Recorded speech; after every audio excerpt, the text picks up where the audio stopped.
क्या पंचायत क्या है, लिमिट हो गई यार, प्लीज आप प्लीज एक सेकंड।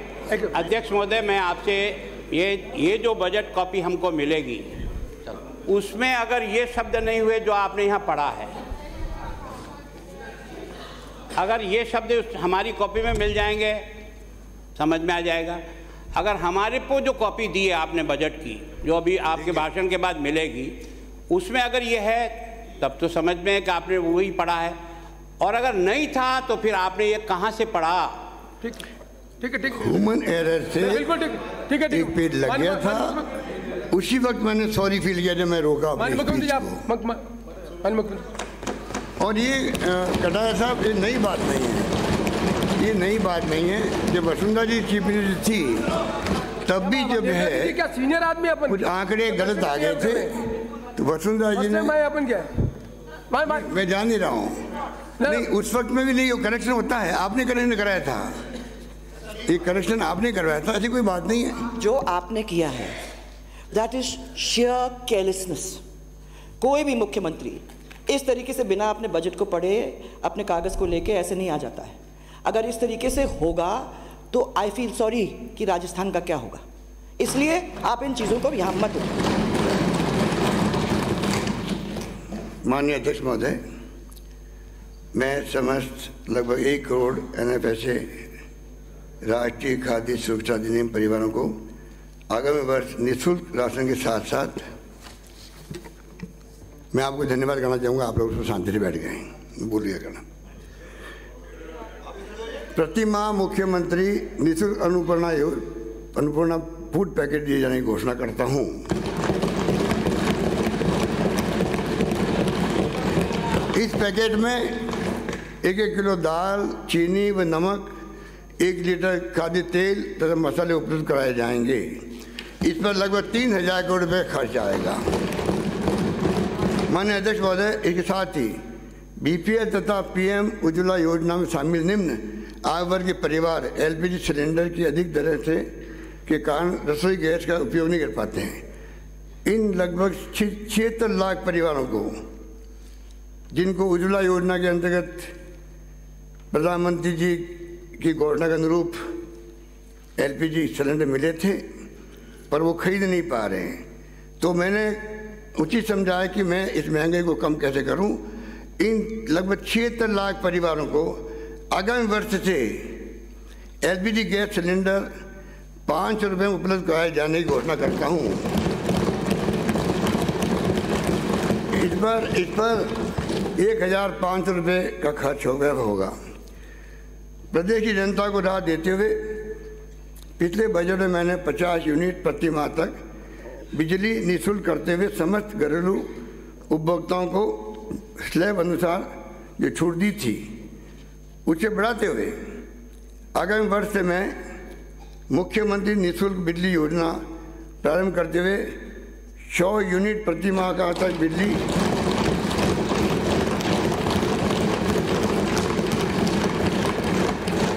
का उपभोग करने वाले उपभोक्ताओं को निःशुल्क बिजली देने की घोषणा करता हूं। इससे प्रदेश के 1 करोड़ 19 लाख में से 1 करोड़ 4 लाख से अधिक परिवारों को घरेलू बिजली निःशुल्क मिल सकेगी।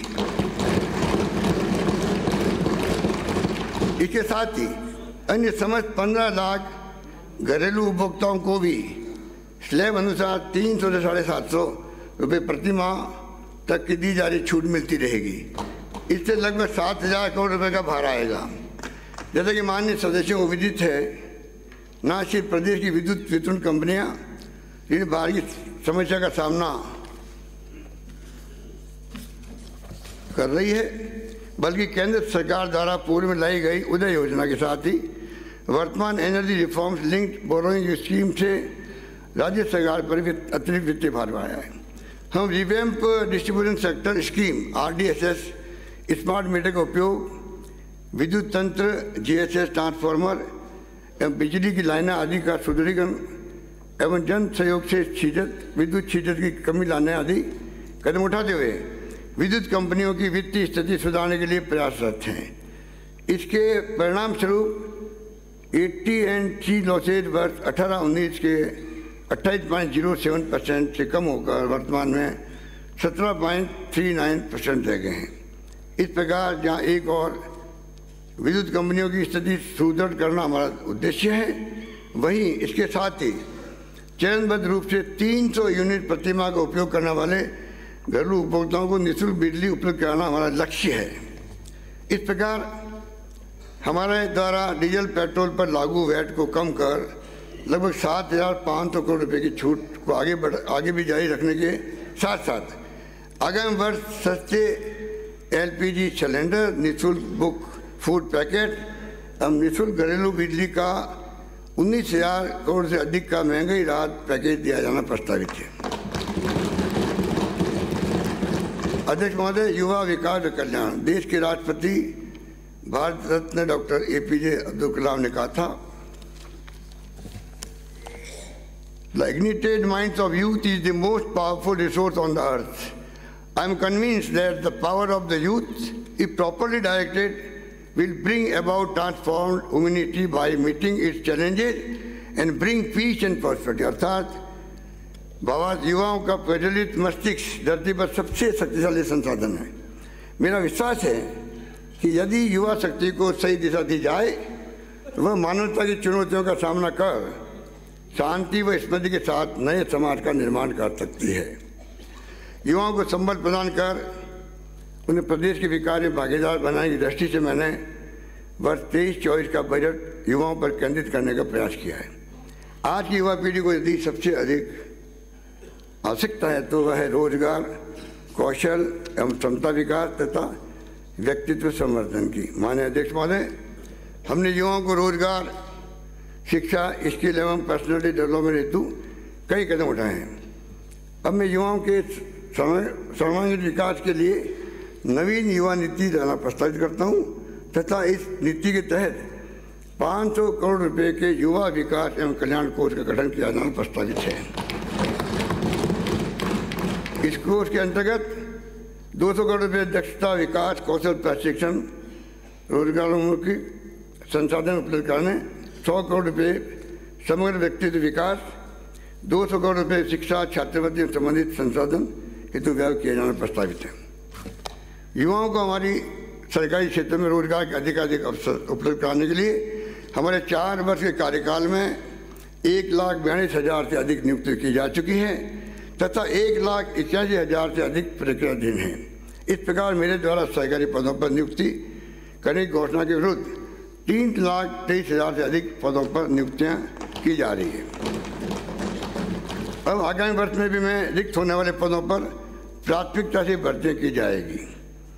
युवाओं को समयबद्ध रोजगार उपलब्ध कराने के लिए हम सतत रूप से प्रयासरत हैं, किंतु कभी कभी कुछ असामयिक तत्वों के कारण पेपर लीक होने की घटनाएं घटित हो जाती है। इस प्रकार की दुष्प्रवृत्ति को रोकने के लिए राजस्थान सार्वजनिक परीक्षा भर्ती में अनुचित साधनों के भुगतान का अनुप्रदाय अधिनियम 222 लाया गया तथा इस अधिनियम के अंतर्गत संलिप्त व्यक्तियों और संस्थाओं के विरुद्ध त्वरित कड़ी कार्रवाई सुनिश्चित करने के लिए अब मैं SOG के अधीन आधुनिक साधनों से सुसज्जित स्पेशल टास्क फोर्स STF गठित करने की घोषणा करता हूं।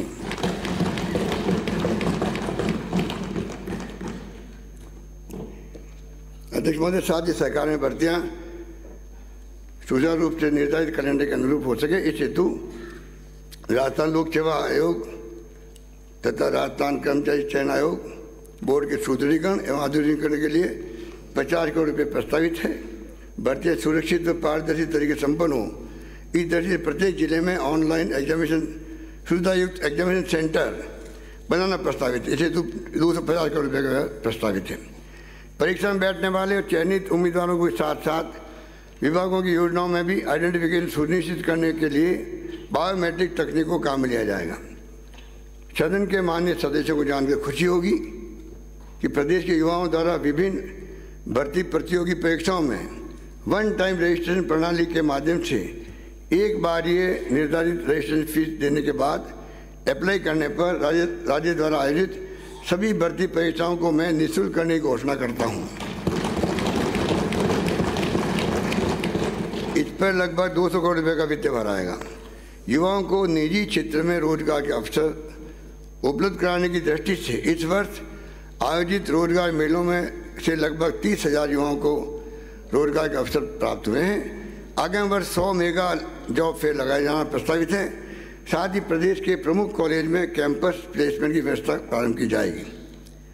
विद्यार्थियों प्रोफेशनल कोर्सेज एवं कॉम्पिटिटिव एग्जाम की तैयारी कराने के उद्देश्य से हमारे द्वारा लागू की गई मुख्यमंत्री अनुपत्ति कोचिंग योजना की आशातीत सफलता को देखते हुए इस योजना के अंतर्गत 15,000 युवाओं को लाभान्वित करने के लक्ष्य को बढ़ाते हुए आगामी वर्ष 30,000 विद्यार्थियों को लाभान्वित किए जाने की घोषणा करता हूँ। विद्यार्थियों को प्रतियोगी परीक्षाओं की तैयारी हेतु आवासीय सुविधा उपलब्ध कराने के लिए दिल्ली में नेहरू यूथ ट्रांजिट हॉस्टल एवं फैसिलिटेशन सेंटर बनाया जा रहा है। इसी क्रम में अब मैं जिला मुख्यालयों पर भी 75 करोड़ रुपए की लागत से 100 आवासीय क्षमता के विवेकानंद यूथ हॉस्टल बनाए जाने की घोषणा करता हूं। गत बजट के अनुसार युवाओं को प्रतियोगी परीक्षाओं की तैयारी एवं अध्ययन की सुविधा उपलब्ध कराने हेतु प्रत्येक जिला मुख्यालय पर सावित्रीबाई फुले वाचनालय स्थापित करने का कार्य प्रारंभ किया गया। इसे और आगे बढ़ाते हुए अब मैं समस्त ब्लॉक मुख्यालयों पर भी सावित्रीबाई फुले वाचनालय में डिजिटल लाइब्रेरी स्थापित करने की प्रस्तावित करता हूँ। आर्थिक विकास में सरकारी एवं निजी क्षेत्र में उपलब्ध अवसरों के साथ साथ एंटरप्रेन्योरशिप की भी महत्वपूर्ण भूमिका है। इसी दृष्टि से 18 से 35 वर्ष के उद्यमियों को मुख्यमंत्री युवा उद्यम प्रोत्साहन योजना प्रारंभ किया जाना प्रस्तावित है। इसमें युवाओं के लिए मुख्यमंत्री लघु उद्योग प्रोत्साहन योजना के अंतर्गत उपलब्ध लाभ के साथ साथ पुरुष व महिला उद्यमियों को क्रमशः 10 एवं 15% मार्जिन मनी भी 5 लाख की सीमा तक दी जाएगी। इससे 5,000 युवा उद्यमी लाभान्वित होंगे। इस पर 100 करोड़ रुपए का व्यय होगा। अल्प आय वर्ग की महिलाओं, कामगार, वंचित वर्ग यथा हस्तशिल्पी, केशकला व माटी कला कारीगर एवं घुमंतु आदि को स्वरोजगार के लिए विश्वकर्मा कामगार कल्याण योजना शुरू किया जाना प्रस्तावित है। इसके अंतर्गत आवश्यक किट, उपकरण, सिलाई मशीन इत्यादि क्रय करने में सहायता उपलब्ध कराने के लिए 5,000 रुपये का अनुदान दिया जाएगा। इससे 1 लाख युवा लाभान्वित हो सकेंगे। साथ ही प्रदेश में ऐसे 30,000 हस्तशिल्पी एवं आर्टिसन को उनके उत्पादों के विपणन मार्केटिंग हेतु राष्ट्रीय, अंतर्राष्ट्रीय, राष्ट्रीय एवं राज्य स्तरीय प्रदर्शनियों व मेलों में भाग लेने के लिए आगामी वर्ष 10,000 रुपये की सहायता उपलब्ध कराई जाएगी। प्रदेश के युवाओं को स्टार्टअप तथा आधुनिकतम तकनीक आधारित उद्योगों को स्थापित करने के लिए राजस्थान वेंचर कैपिटल फंड के तहत 250 करोड़ की राशि उपलब्ध कराई जाएगी। साथ ही आई स्टार्ट फंड के माध्यम से स्टार्टअप्स को सरकार की ओर से उपलब्ध कराई जाने वाली मैचिंग शेयर की सीमा 25 लाख रुपये बढ़ा करके 1 करोड़ रुपये करने की घोषणा करता हूँ। प्रदेश में युवाओं को अपना स्टार्टअप स्थापित करने हेतु प्रोत्साहित करने आवश्यक सहायता उपलब्ध कराने की दृष्टि से आगामी वर्ष 75 करोड़ की लागत से ग्रामीणों तथा स्कूल के विद्यार्थियों हेतु चयनित विद्यालयों, महाविद्यालयों में I start launch pad nest की स्थापना और संचालन किया जाएगा। राजीव गांधी इनोवेशन चैलेंज के अंतर्गत प्रथम अवार्ड की राशि को 2 करोड़ रुपये बढ़ा करके 5 करोड़ रुपये करने के साथ ही 35 करोड़ रुपये राशि के कुल 100 पुरस्कार दिए जाना प्रस्तावित है। जनजाति क्षेत्र में युवाओं हेतु गोविंद गुरु जनजाति विश्वविद्यालय बांसवाड़ा में इंक्यूबेशन एवं इनोवेशन सेंटर स्थापित किया जाना प्रस्तावित है। युवाओं में वैज्ञानिक सोच एवं साइंटिफिक टेम्पर को बढ़ावा देने के उद्देश्य से जयपुर, जोधपुर, उदयपुर के साइंस पार्क सेंटर्स का विकास करते हुए इनमें IT, न्यूक्लियर एनर्जी, खनिज संपदा, वन एवं पर्यावरण इत्यादि विषयों पर नवीन गैलरी शुरू की जाएगी। इस पर 30 करोड़ रुपये व्यय होंगे। जोधपुर, कोटा एवं उदयपुर में 10-10 करोड़ रुपये की लागत से प्लेनेटोरियम का निर्माण कराया जाएगा। प्रसिद्ध अमेरिकी राष्ट्रपति फ्रैंकलिन डी रूजवेल्ट के अनुसार We cannot always build the future for our youth, but we can build our youth for the future। अर्थात हम सदैव अपने युवाओं के लिए भविष्य का निर्माण नहीं कर सकते, किंतु हम अपने युवाओं को भविष्य के लिए तैयार कर सकते हैं। हमारे द्वारा युवाओं को विश्व स्तरीय शिक्षण सुविधा उपलब्ध कराने की दृष्टि से Rajasthan centre of advance technology, Rajiv Gandhi digital fintech university cum institute, Rajasthan institute of advance learning, institute of tropical diseases and virology एवं Mahatma Gandhi institute of governance and social sciences की स्थापना की जा रही है। अब मैं युवाओं को हेल्थ, फार्मेसी, एग्रीकल्चर व बायो इन्फॉर्मेटिक्स से संबंधित high and research and development एवं सर्टिफिकेट कोर्सेज कराने हेतु जयपुर में APJ Abdul Kalam institute of biotechnology की स्थापना किए जाने की घोषणा करता हूँ। इस पर 300 करोड़ रुपये का व्यय होगा। साथ ही प्रदेश की बायोडाइवर्सिटी तथा बायोटेक्नोलॉजी के क्षेत्र में निवेश, रोजगार की अपार संभावनाओं को देखते हुए बायोटेक्नोलॉजी पॉलिसी 2023 लाई जाना प्रस्तावित है। सिविल एविएशन में संभावनाओं के साथ साथ ड्रोन के बढ़ते प्रचलन को देखते हुए युवाओं की क्षमता विकास के लिए फुर्सतगंज अमेठी उत्तर प्रदेश में संचालित इंदिरा गांधी राष्ट्रीय उड़ान एकेडमी की तर्ज पर जयपुर में राजीव गांधी एविएशन यूनिवर्सिटी बनाए जाने की घोषणा करता हूं। इसके अंतर्गत पायलट ट्रेनिंग एकेडमी की स्थापना के साथ ही aircraft maintenance engineering, flight attendant, aviation management courses, simulator training एवं ड्रोन रिलेटेड समस्त ग्राउंड कोर्सेज भी शुरू किए जाएंगे। इस पर 350 करोड़ रुपये खर्च होंगे। प्रदेश में खनिज एवं पेट्रोलियम के क्षेत्र में अपार संभावनाओं को देखते हुए कोटा संभाग में राज्य सरकार के उपक्रम RSMML के सहयोग से माइनिंग यूनिवर्सिटी स्थापित करने की किया जाना प्रस्तावित है।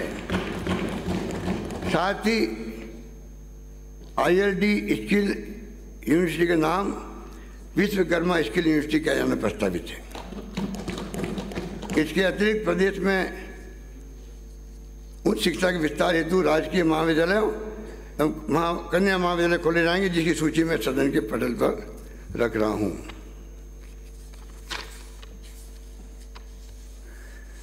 प्रदेश के मेधावी युवा अपनी स्किल्स को अपग्रेड कर राज्य के विकास में अपना योगदान दे सके, इस दृष्टि से विश्व के प्रसिद्ध उच्च शिक्षण संस्थानों में उन्हें अध्ययन के अवसर देने के लिए हमारे द्वारा Rajiv Gandhi scholarship for academic excellence योजना शुरू की गई।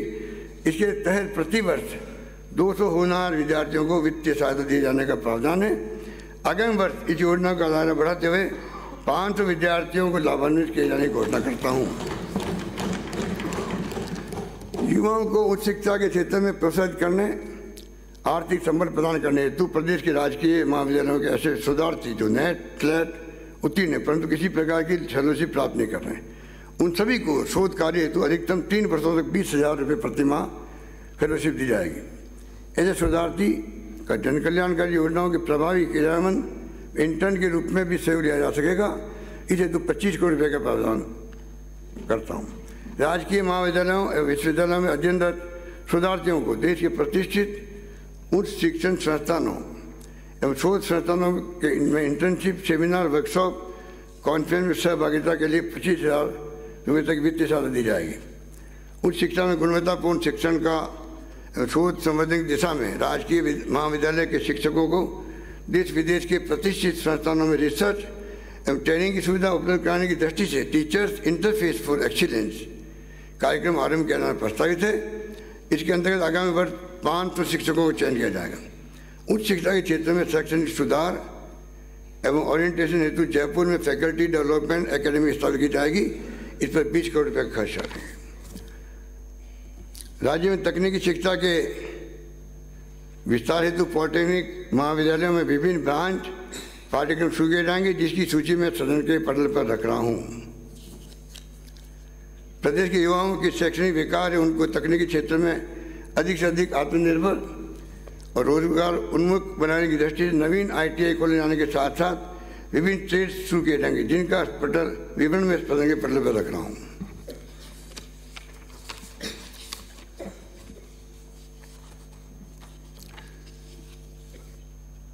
प्रदेश की उच्च एवं तकनीकी शिक्षण संस्थाओं में आवश्यकता अनुसार क्लासरूम, पुस्तकालय, ICT लैब निर्माण व रिपेयर एवं मेंटेनेंस के लिए 140 करोड़ रुपये का व्यय करना प्रस्तावित है। अध्यक्ष महोदय, समाज की सही दिशा में विकास के लिए हमें अपनी भावी पीढ़ी को प्रारंभ से ही शिक्षा का उपहार देना होगा। मैं सदन को नोबेल शांति पुरस्कार वो भारत रत्न से सम्मानित दक्षिण अफ्रीका के पूर्व राष्ट्रपति नेल्सन मंडेला का कथन याद दिलाना चाहूँगा, education is the most powerful weapon which you can use to change the world. अर्थात शिक्षा सबसे शक्तिशाली हथियार है जिसका इस्तेमाल कर आप दुनिया को बदल सकते हैं। कालीबाई भील देवनारायण योजनाओं के अंतर्गत वर्तमान में बालिकाओं को 200 उपलब्ध कराई जा रही स्कूटियों की संख्या को 20,000 से बढ़ाकर 30,000 करने की मैं घोषणा करता हूँ।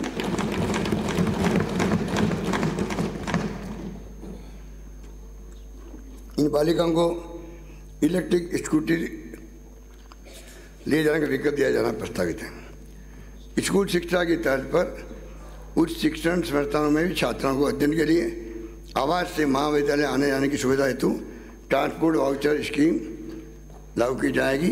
स्कूली विद्यार्थियों को रोडवेज में उनके शिक्षण संस्थान से निवास स्थान तक की दूरी दी जा रही छूट की परिधि को 50 किलोमीटर बढ़ाकर 75 किलोमीटर करना प्रस्तावित है। वर्तमान में राइट टू एजुकेशन एक्ट के अंतर्गत वर्तमान कक्षा 8 से 8 तक विद्यार्थियों हेतु ही निःशुल्क शिक्षा का प्रावधान है। मेरे द्वारा पिछले बजट में राज्य सरकार के खर्च पर छात्राओं के लिए 9, 10, 11, 12 तक निजी विद्यालयों में निःशुल्क शिक्षा जारी रखने की व्यवस्था की गई थी। अब मैं छात्राओं के साथ ही छात्रों को भी RTE के तहत निजी विद्यालयों में प्रवेश लेने के उपरांत 1 से 12 तक की निःशुल्क शिक्षा उपलब्ध कराने का प्रावधान करने की घोषणा करता हूँ। इस हेतु कक्षा 9 से 12 में शिक्षण के लिए फीस का पुनर्भरण राज्य सरकार द्वारा किया जाएगा। इस पर 75 करोड़ रुपये का व्यय होगा। हमारे केंद्र सरकार से भी अनुरोध रहेगा कि वह हमारे निर्णय के अनुरूप ही RTE के अंतर्गत कक्षा 1 से 8 की स्थान पर 1 से 12 तक के लिए विद्यार्थियों के लिए प्रावधान करें। प्रदेश के मेधावी छात्र छात्राओं को उच्च शिक्षा ग्रहण करने हेतु प्रोत्साहित करने की दृष्टि से नेशनल टैलेंट सर्च एग्जाम की तर्ज पर 10वीं कक्षा में विद्यार्थियों हेतु Rajasthan talent search exam scholarship प्रारंभ किए जाने की घोषणा करता हूँ। इसके अंतर्गत 10,000 मेधावी विद्यार्थियों को स्कॉलरशिप दी जाएगी। मैं आगामी वर्ष में भी इस वर्ष की भांति प्रदेश के समस्त राजकीय विद्यालयों के कक्षा 8 के विद्यार्थियों को निःशुल्क स्कूल यूनिफॉर्म दिए जाने की घोषणा करता हूँ। इस पर 560 करोड़ रुपये का व्यय होगा। प्रदेश में स्कूली विद्यार्थियों के अध्ययन सुविधा का विस्तार करने की दिशा में प्रदेश में 100 नवीन प्राथमिक विद्यालय खोले जाने के साथ ही 300 विद्यालयों को क्रमोन्नत किया जाएगा तथा 300 विद्यालयों में नवीन विषय खोले जाएंगे। राजकीय उच्च माध्यमिक विद्यालयों में कंप्यूटर विज्ञान ऐच्छिक विषय के रूप में लिए जाने का विकल्प दिया जाएगा। प्रत्येक ब्लॉक एवं मुख्यालय पर एक उच्च माध्यमिक विद्यालय में 4 संकाय कला, वाणिज्य, विज्ञान, कृषि की सुविधा उपलब्ध कराए जाने प्रस्तावित है। राजकीय विद्यालयों में आधारभूत ढांचे के सुदृढ़ीकरण एवं सुविधाओं के विस्तार हेतु प्रदेश के 358 शैक्षणिक ब्लॉकों पर विशेष जागरूकता वाले स्पेशली एबल्ड विद्यार्थियों हेतु लर्निंग एड सामग्री युक्त संदर्भ कक्षों का निर्माण कराया जाएगा। इस हेतु 40 करोड़ रुपये व्यय किए जाएंगे। विद्यालयों में आधारभूत संरचनाओं यथा क्लासरूम, लैब, शौचालय के निर्माण तथा जर्जर भवनों रिपेयर आदि के 200 करोड़ रुपये की लागत से कार्य कराए जाएंगे। अध्यक्ष महोदय, मैं आगामी वर्ष में शहरी तथा ग्रामीण क्षेत्रों में 1,000 Mahatma Gandhi English medium school और खोले जाने की घोषणा करता हूँ। साथ ही जिन विद्यालयों में 200 से अधिक विद्यार्थी अंग्रेजी माध्यम में शिक्षा प्राप्त करना चाहेंगे वहाँ भी प्राथमिकता से इंग्लिश मीडियम विंग प्रारंभ किया जाएगा। प्रदेश में विद्यालयों के छात्र छात्राओं के लिए छात्रावास, आवासीय विद्यालय खोले जाएंगे जिनकी सूची में सदन के पटल पर रख रहा हूँ।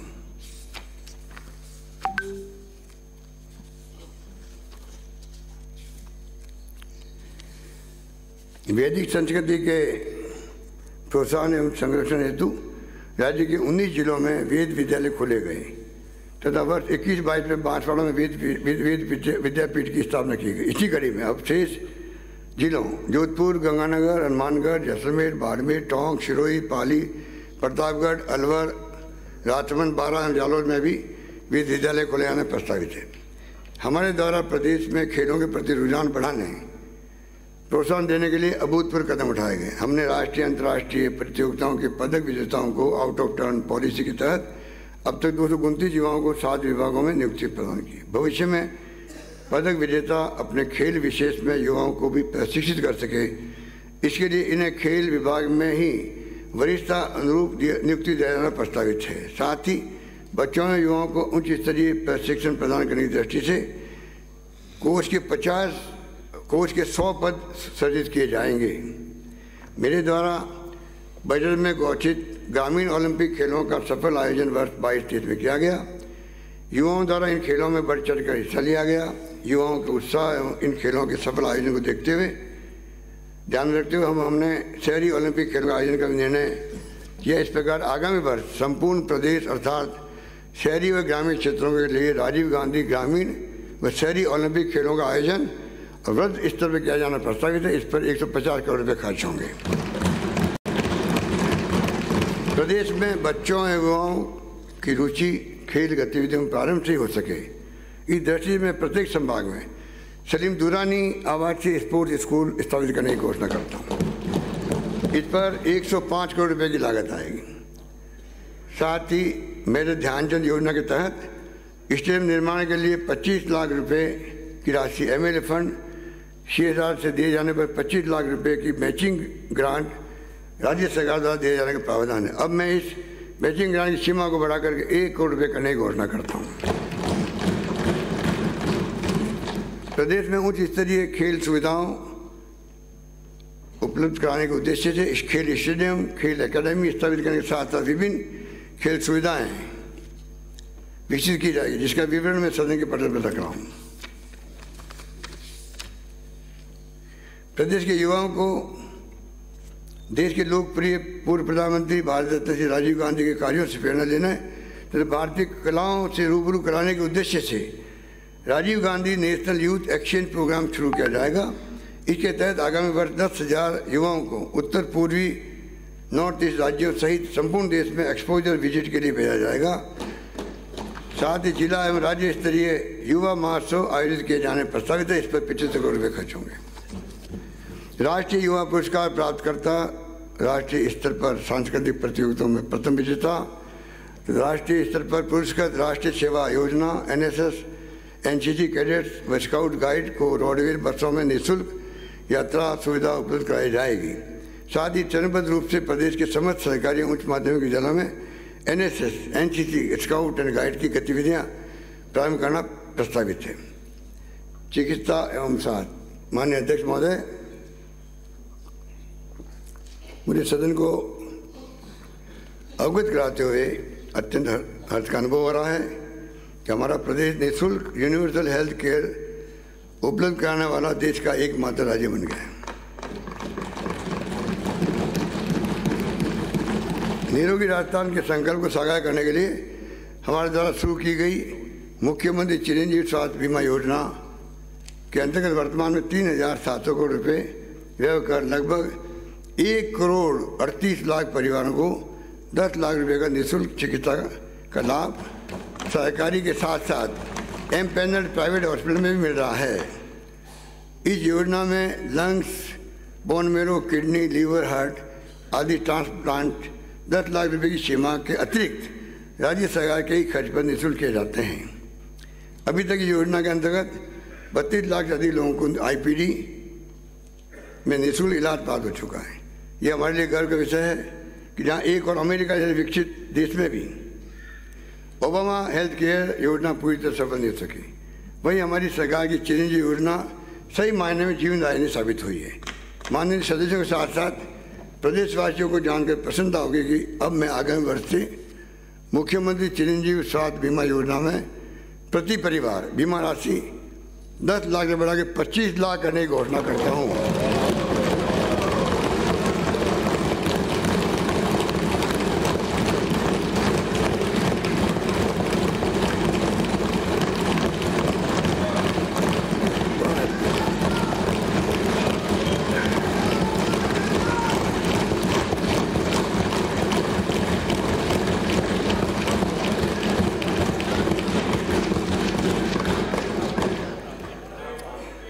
इसके साथ ही वर्तमान में इस लाभ को निःशुल्क प्राप्त करने वाले परिवारों का दायरा बढ़ाते हुए सभी EWS परिवारों को भी चिरंजीवी योजना का लाभ निःशुल्क दिया जाना प्रस्तावित करता हूँ। सदन को जानकर प्रसन्नता होगी, खुशी होगी, हर्ष होगा कि मुख्यमंत्री निःशुल्क निरोगी राजस्थान योजना के माध्यम से हमने सरकारी चिकित्सा संस्थानों में OPD IPD को पूर्णतः निःशुल्क कर इसी वर्ष 3,50,00,000 से अधिक लोगों को लाभ प्राप्त हो चुका है। अब इस योजना का दायरा और बढ़ाते हुए रेफरल ट्रांसपोर्टेशन सुविधा का विस्तार कर 500 अतिरिक्त 104, 108 एम्बुलेंसेज उपलब्ध कराया जाना प्रस्तावित है। निःशुल्क जांच के अंतर्गत 56 जांचें जिले के साथ साथ ब्लॉक मुख्यालय स्थित सामुदायिक स्वास्थ्य केंद्रों पर भी प्रारंभ की जाएगी। योजना की गुणवत्ता सुनिश्चित करने के लिए वॉक इन कूलर एवं टेस्टिंग लैब की स्थापना सहित आवश्यक उपकरण उपलब्ध कराने के लिए 30 करोड़ रुपये का प्रावधान किया जाएगा। माननीय सदस्यों को याद होगा कि हमने मुख्यमंत्री चिरंजीवी दुर्घटना बीमा योजना के माध्यम से चिरंजीवी परिवारों को 5 लाख रुपये प्रति परिवार का निःशुल्क दुर्घटना बीमा किया था। परिवार में एक से अधिक मृत्यु होने की स्थिति में और अधिक संबल देने की दृष्टि से अब मैं परिवार की दुर्घटना बीमा राशि को 5 लाख से बढ़ाकर 10 लाख रुपये किए जाने का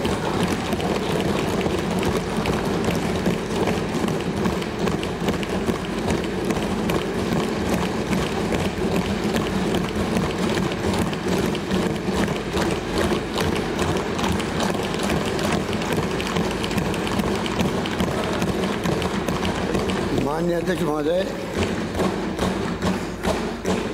अध्यक्ष महोदय, अभी तो शुरुआत ट्रेलर है। अभी तो स्वास्थ्य मंत्री बैठे हुए 1 2 बोल नहीं रहे हैं।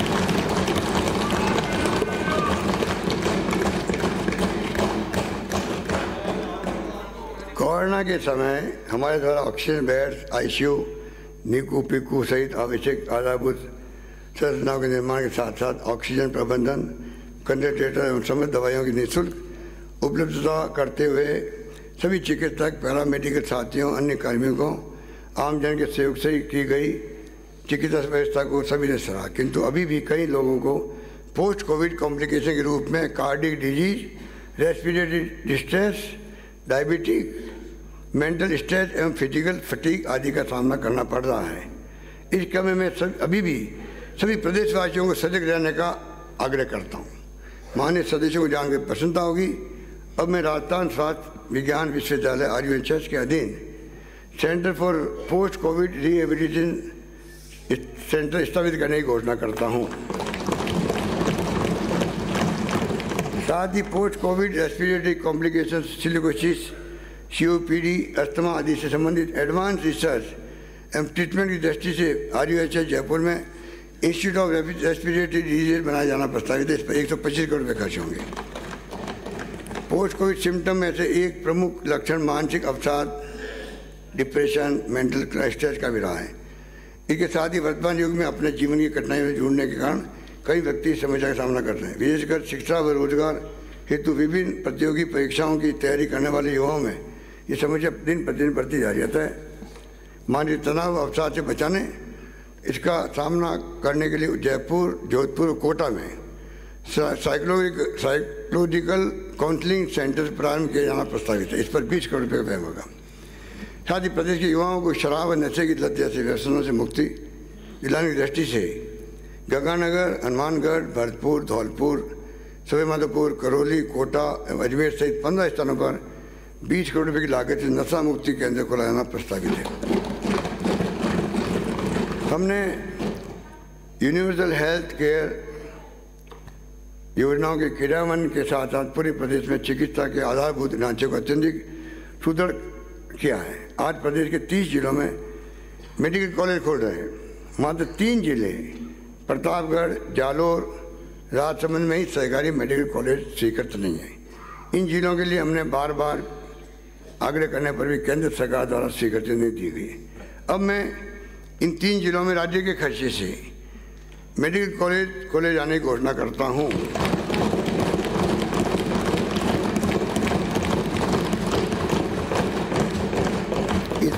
इस पर लगभग 1000 करोड़ रुपए का व्यय होगा। प्रदेश के अत्यधिक भौगोलिक क्षेत्र में मेडिकल कॉलेजेस की बढ़ती हुई संख्या को देखते हुए गुणवत्तापूर्ण शिक्षण एवं हाई एंड रिसर्च सुनिश्चित करने की दृष्टि से RUHS के अतिरिक्त जोधपुर में मारवाड़ मेडिकल यूनिवर्सिटी स्थापित करने की घोषणा करता हूँ। इसमें 500 करोड़ रुपये का लागत आएगी।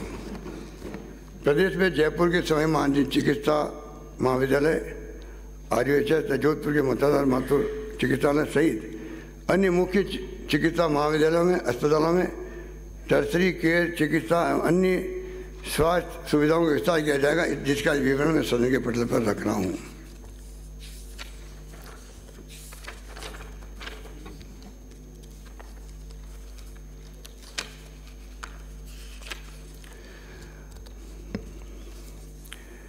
माननीय अध्यक्ष महोदय, आमजन को बेहतर स्वास्थ्य सेवाएं उपलब्ध कराना हमारा प्राथमिकता। माननीय सदस्यों द्वारा अपने अपने क्षेत्र की आवश्यकताओं से मुझे अवगत कराया। इनकी मांगों को देखते हुए चिकित्सा सुविधाओं के विस्तार एवं आधारभूत ढांचे को मजबूत करने की दृष्टि से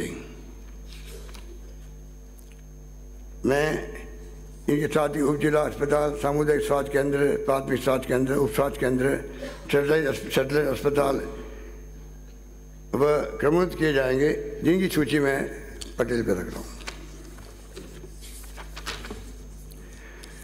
माननीय अध्यक्ष महोदय, हमारे द्वारा आयुर्वेद वेलनेस पर्यटन को बढ़ावा देने के उद्देश्य से प्राकृतिक वातावरण में ठहरने की सुविधा के साथ international centre of excellence in panchakarma Jodhpur खुला गया है। इसी तर्ज पर आयुर्वेद योग नेचुरोपैथी एकीकृत महाविद्यालय चाकसू जयपुर में भी 50 करोड़ की लागत से centre of excellence in panchakarma खोला जाएगा।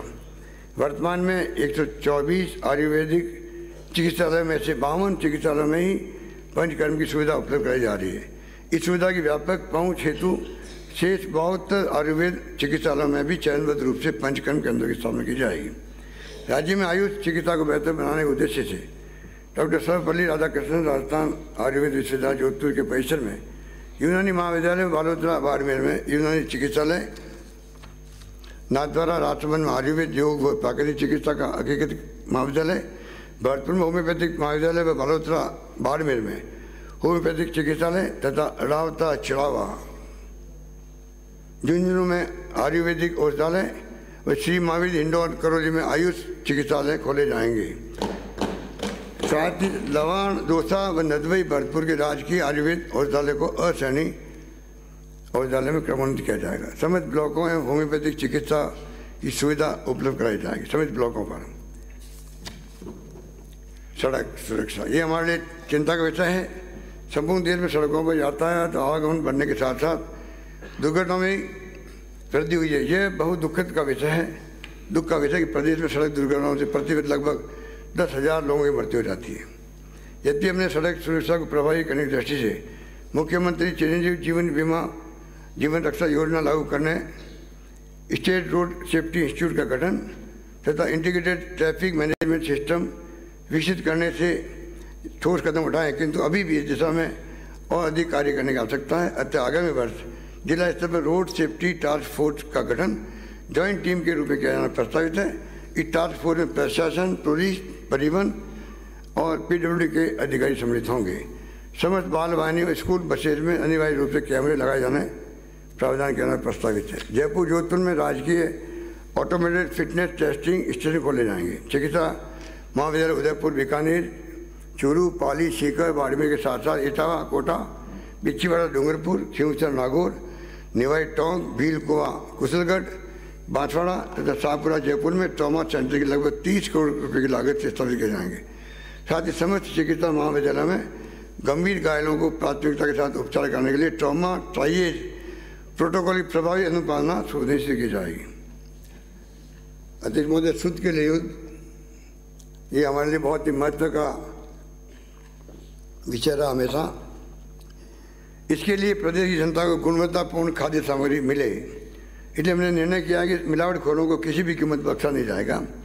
उनके विरुद्ध नियमित रूप से कड़ी कार्रवाई की जाएगी। साथ ही शुद्ध के लिए मात्र एक अभियान तक सीमित न रहे, इस हेतु खाद्य सुरक्षा एवं औषधि नियंत्रण आयुक्तालय की स्थापना करने के साथ साथ 250 से अधिक फूड सेफ्टी ऑफिसर के पद स्वीकृत किए जा चुके हैं तथा आवश्यक टेस्टिंग संसाधन भी उपलब्ध कराए गए हैं। इस व्यवस्था को और अधिक सुदृढ़ करने तथा उपभोक्ता संरक्षण की दृष्टि से राज्य स्तर पर फूड सेफ्टी तथा ड्रग कंट्रोल कार्यालयों का एकीकरण कर स्थापित commissionerate of food safety and drug control की तर्ज पर जिला स्तर पर भी food safety and drug control officer की स्थापना करना प्रस्तावित है।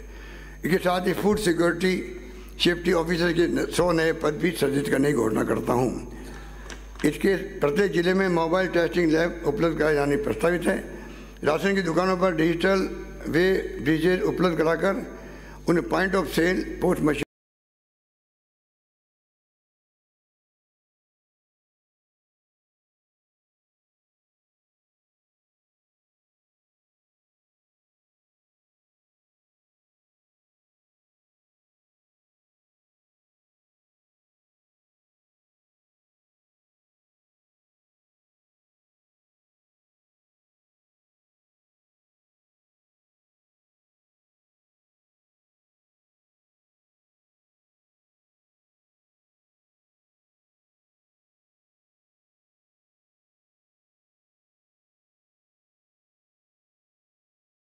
से बाहर है और ऐसी योजनाओं को सीमित अथवा बंद कर देना चाहिए। इस विडंबना का सामना हमारा देश ही नहीं कर रहा है, अपितु अमेरिका जैसे विकसित देश में भी पूंजीवादी विचारधारा सामरिक सुरक्षा के विरोधी करते रही है। वहाँ भी लोकतंत्र विश्वास रखने वालों ने ऐसी विचारधारा का सामना कर सामरिक सुरक्षा योजनाओं को निरंतर जारी रखा।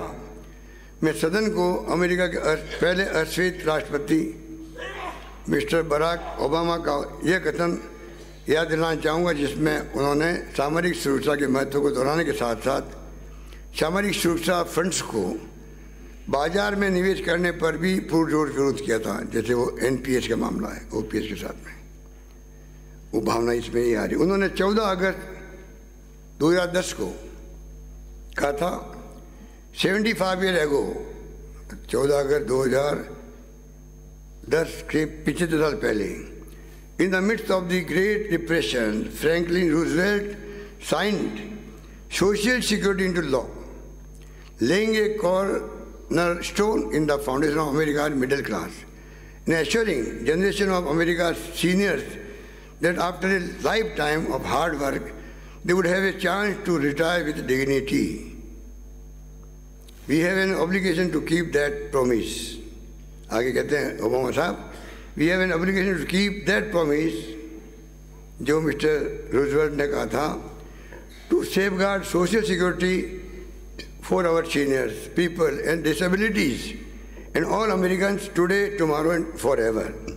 One thing, आगे कहते हैं mister Obama, one thing we cannot afford to do, though it is privatized social security, an ill-conceived idea that would add trillions of dollars to our budget deficit while trying your benefit to the whims of Wall Street, जैसे बॉम्बे में share market है, wall street कहलाती है America में, wall street traders and the ups and downs of the stock market.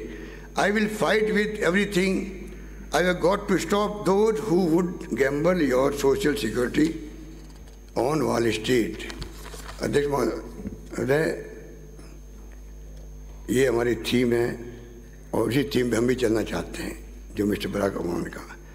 Shri Barack Obama को दिनांक 14 अगस्त 10 के कथन का सारांश में हिंदी में पढ़ रहा हूँ। आज से 75 साल वर्ष पूर्व 14 अगस्त 1935 को वैश्विक आर्थिक मंदी के दौर में फ्रैंकलिन रूजवेल्ट ने सामरिक सुरक्षा को कानून का रूप देते हुए अमेरिका के मध्यम वर्ग के लिए आधारशिला रखी थी, जिससे वह सुनिश्चित हो सका कि वृद्धजन उम्र भर कठिन परिश्रम करने के बाद सत्सम्मान सेवानिवृत्त हो सके। बराक ओबामा आगे कहते हैं, इस आश्वासन को निभाना हमारी जिम्मेदारी है, जिससे हमारे बुजुर्ग, दिव्यांग और समस्त देशवासियों को सर्वदा सामरिक सुरक्षा प्राप्त हो सके। हम किसी भी सूरत में सामरिक सुरक्षा को निजी क्षेत्र को नहीं सौंप सकते। ये एक बिल्कुल गलत सोच है। इससे तो हम अरबों डॉलर बजट घाटा बढ़ाने के साथ साथ बेनिफिट की राशि को स्टॉक मार्केट की अनिश्चितता से जोड़ देंगे, जैसा अभी वो हमारे देश में भूचाल आया हुआ है अडानी साहब के केस को लेके।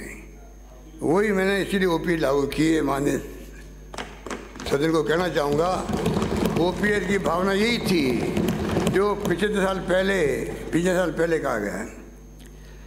आगे कहते हैं अमर साहब, इस आश्वासन को निभाना हमारी जिम्मेदारी, जिससे हमारे बुजुर्ग दिव्यांग समस्त देशवासियों को सर्वदा सामरिक सुरक्षा प्राप्त हो सके। और आगे कहा है, हम किसी भी सूरत में सामरिक सुरक्षा को निजी क्षेत्र को नहीं सौंप सकते। ये बिल्कुल गलत सोच है।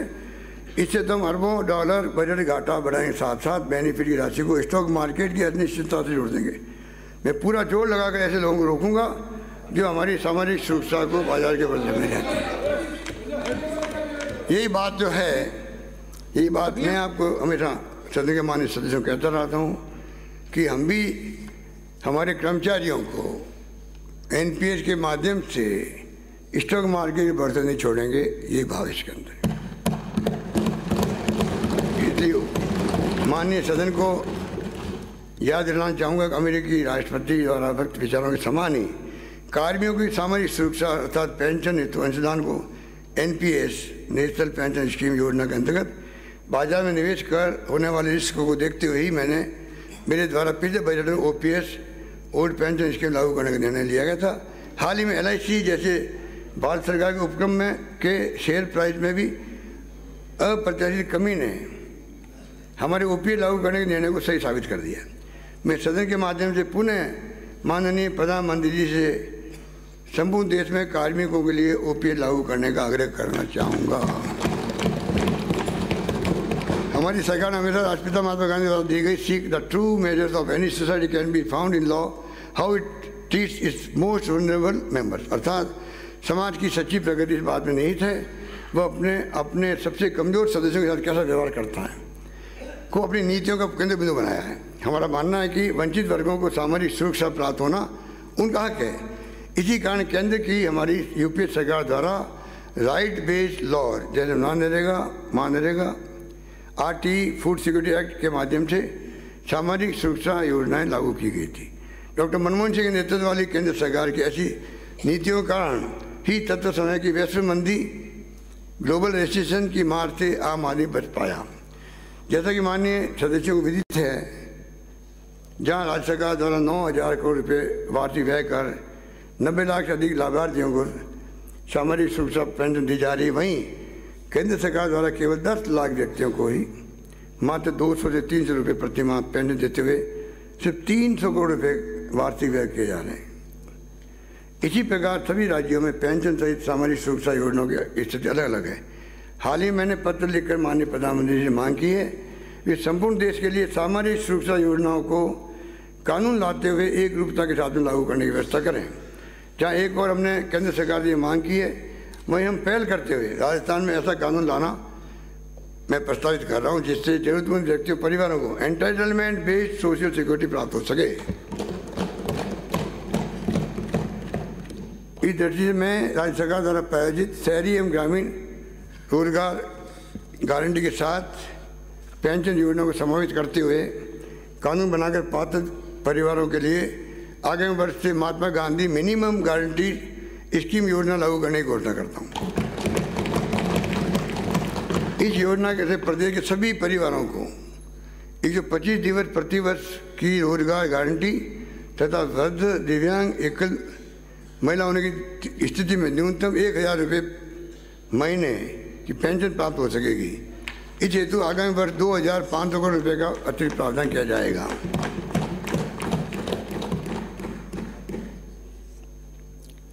अतिरिक्त व्यय किया जाना प्रस्तावित तो इस प्रकार है, महात्मा गांधी ग्रामीण रोजगार गारंटी योजना में 100 दिवस पूर्ण करने वाले परिवारों को अब राजस्थान में स्थायी रूप से 25 दिवस का अतिरिक्त रोजगार कथोड़ी सहरिया विशेष योगजन को भी स्थायी रूप से 100 दिवस के स्थान पर 200 रुपये का रोजगार मिल सकेगा हमेशा के लिए। इंदिरा गांधी शहरी रोजगार गारंटी योजना के तहत प्रति परिवार 100 दिवस से बढ़ाकर 125 दिवस का रोजगार प्राप्त हो सकेगा।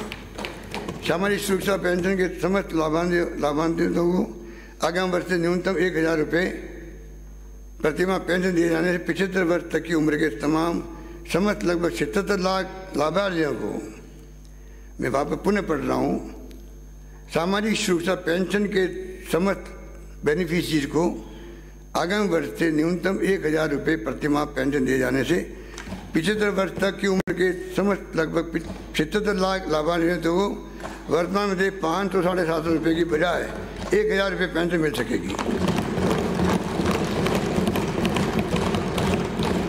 जैसा विदित है, हमारी संवेदनशील सरकार ने वर्ष 19 में 6 वर्षों के बाद में पेंशन राशि में वृद्धि की थी। लंबे समय तक पेंशन राशि नहीं बढ़ने के कारण पेंशनर को होने वाली समस्या के निराकरण की दृष्टि से हर वर्ष परमानेंट 15% स्वतः वृद्धि किए जाने की प्रावधान की मैं घोषणा कर रहा हूँ।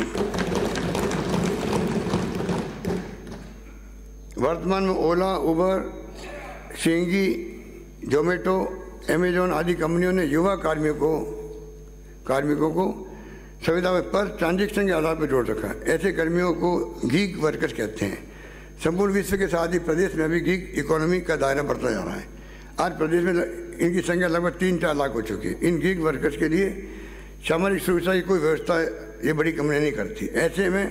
ऐसे वर्कर्स को शोषण से बचाने का संबल प्रदान करने की दृष्टि से मैं गीग वर्कर्स वेलफेयर एक्ट लाना प्रस्तावित करता हूँ। इसके अंतर्गत गीग वर्कर्स वेलफेयर बोर्ड की स्थापना के साथ साथ 200 करोड़ रुपए की राशि से gig workers welfare and development fund के गठन की घोषणा करता हूँ।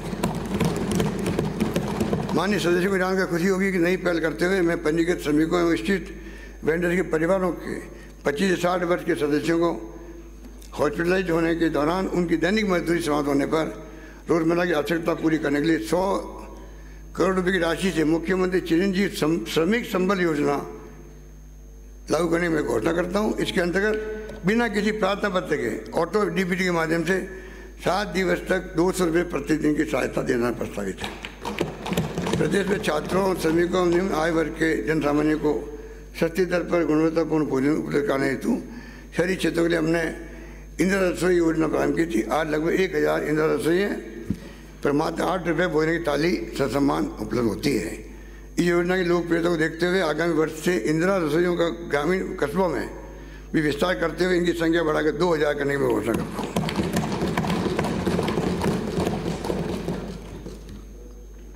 इस योजना पर 700 करोड़ रुपए का वार्षिक व्यय होगा। हमने विभिन्न वंचित वर्गों को संबल प्रदान करने की दृष्टि से इनके कल्याण और उत्थान के लिए भी कोष गठित किए थे, जिनके सार्थक परिणाम सामने आए हैं। इसे और अधिक गति देने, तरफत का रूप देने प्रदान करने की दृष्टि से मैं SC/ST विकास कोष की राशि को 500 करोड़ रुपये बढ़ा करके 1000 करोड़ रुपये करना प्रस्तावित करता हूँ। साथ ही OBC, MBC, EWS एवं अल्पसंख्यक विकास कोषों की राशि भी 200 करोड़ रुपये किया जाना प्रस्तावित करता हूँ। सफाई कर्मचारियों के विकास के लिए गठित वाल्मीकि कोष की राशि 20 करोड़ से बढ़ाकर 100 करोड़ रुपये किया जाना प्रस्तावित करता हूँ। साथ ही समाज के व्यक्तियों को प्राथमिकता से रोजगार के अवसर प्रदान करने के लिए आगामी 2 वर्षों में लगभग 30,000 सफाई कर्मचारियों की भर्ती की जाएगी।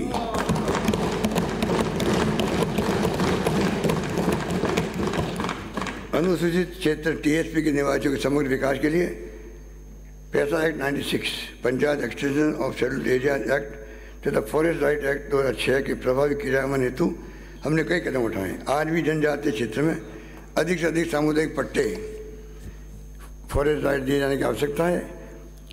इन कार्यों को और आगे ले जाने के साथ साथ स्थानीय ग्राम सभा को सशक्त करने की दृष्टि से मैं पैसा implementation and monitoring task force के गठन की घोषणा करता हूँ।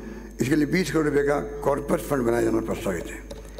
आगामी वर्ष भी मुख्यमंत्री दिव्यांग स्कूटी योजना के अंतर्गत 5000 स्कूटी वितरण किया जाना प्रस्तावित है। साथ ही मैं अल्प आय वर्ग के पात्र विशेष योग्यजनों को स्वरोजगार हेतु आर्थिक सहायता, आवश्यक कृत्रिम अंग, उपकरण यथा ट्राईसाइकिल, व्हील चेयर, वैसाखी, कैलीपर, श्रवण यंत्र, स्त्री के लिए 10,000 रुपये प्रति 10,000 रुपये तक की आर्थिक सहायता को बढ़ाकर 20,000 रुपये किए जाने की मैं घोषणा करता हूँ। इससे 50,000 दिव्यांग लाभान्वित होंगे। इसमें 75 करोड़ रुपये का व्यय आएगा। विशेष योग्यजनों को बेहतर शैक्षिक वातावरण सुविधाएं उपलब्ध कराने हेतु जयपुर स्थित बाबा आमटे दिव्यांग विश्वविद्यालय के अंतर्गत centre of excellence for assistive technology की स्थापना 25 करोड़ की लागत से किया जाना प्रस्तावित है। बाबा आमटे दिव्यांग विश्वविद्यालय की तर्ज पर जोधपुर में महात्मा गांधी दिव्यांग विश्वविद्यालय स्थापित करने की मैं घोषणा करता हूँ। इसके लिए 25 करोड़ रुपये की सहायता का प्रावधान किया जाएगा। साथ ही आगामी वर्ष कोटा, भरतपुर और उदयपुर में विशेष योग्यजन महाविद्यालय खोले जाएंगे। दिव्यांगों हेतु संचालित एडेड एजुकेशनल इंस्टीट्यूशन में ब्रेल पुस्तकें प्ले एलिमेंट उपलब्ध कराने के लिए 15 करोड़ रुपये व्यय किया जाना प्रस्तावित है। साथ ही इन संस्थाओं के कार्मिकों के मानदेय में वार्षिक वृद्धि 15% वृद्धि की जाएगी। अल्पसंख्यकों के उत्थान हेतु छात्रों के निर्माण सहित अन्य सुविधाएं विकसित की जाएगी, जिसका विवरण मैं सदन के पटल पर रख रहा हूँ। माननीय अध्यक्ष महोदय, स्वामी विवेकानंद ने कहा था, यदि महिलाओं की दशा नहीं सुधारी गई तो विश्व के कल्याण की कोई संभावना नहीं है, क्योंकि किसी भी चिड़िया के लिए एक पंख से उड़ना संभव नहीं है। साथ ही सविदित है कि दूरगामी सस्टेन प्रभाव के लिए किसी भी देश प्रदेश की सफलता महिलाओं और बच्चों पर निर्भर करती है। हमने इसी उद्देश्य से 1000 करोड़ रुपये की इंदिरा महिला शक्ति IM शक्ति कोष का गठन कर उड़ान, इंदिरा मातृत्व योजना, पोषण व महिला उद्यम प्रोत्साहन जैसी विभिन्न योजनाएं प्रारंभ की है। महिलाओं को सामाजिक व आर्थिक रूप से आत्मनिर्भर बनाने हेतु मैं महिला निधि के माध्यम से स्वयं सहायता समूह के सदस्यों को उपलब्ध कराए जाने वाले 1 लाख रुपये तक के ऋण पर 8% ब्याज अनुदान देने की घोषणा करता हूँ।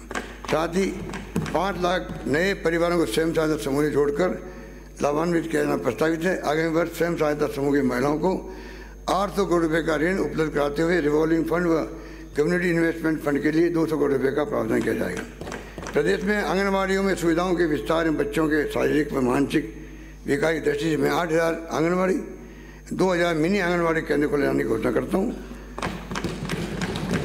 इस हेतु 320 करोड़ रुपये का व्यय किया जाना प्रस्तावित है।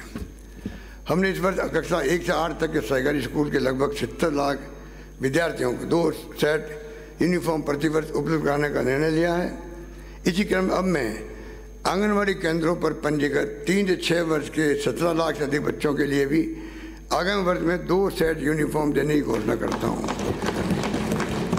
इस पर लगभग 180 करोड़ रुपये खर्च होंगे। आंगनबाड़ी के बच्चों की नियमित शारीरिक व जांच पोषण संबंधी आवश्यक उपकरण उपलब्ध कराने के लिए 70 करोड़ रुपये का प्रावधान किया जाएगा। जनजातीय क्षेत्रों में शिक्षा को बढ़ावा देने के लिए 250 माहवारी केंद्र खोले जाना प्रस्तावित है। कामकाजी महिलाओं की सुरक्षा की दृष्टि से उनके रहने की सुविधा हेतु संभाग मुख्यालय पर 100 एवं जिला मुख्यालय 50 महिलाओं के लिए Indira Gandhi working women hostel बनाए जाने की घोषणा करता हूँ। इस पर 70 करोड़ रुपये का होगा। साथ ही कामकाजी महिलाओं के शिशुओं की देखभाल हेतु मैं प्रियदर्शनी डे केयर सेंटर खोलना प्रस्तावित करता हूँ। इसके अंतर्गत लगभग 60 करोड़